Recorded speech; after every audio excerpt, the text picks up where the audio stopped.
One day, Little Elephant saw a huge muddy puddle. "Wow, that looks fun," he said. "I want to jump in."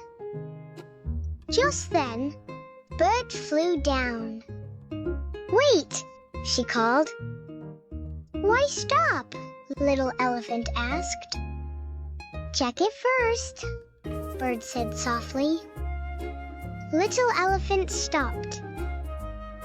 Then he picked up a stick. He poked the puddle gently.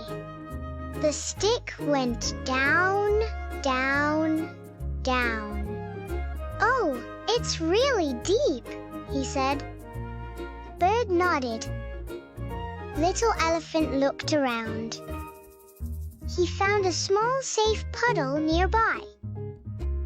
"This one is perfect," he laughed. Bird smiled. "Smart play keeps you safe. Would you check first before you play?" Like and follow.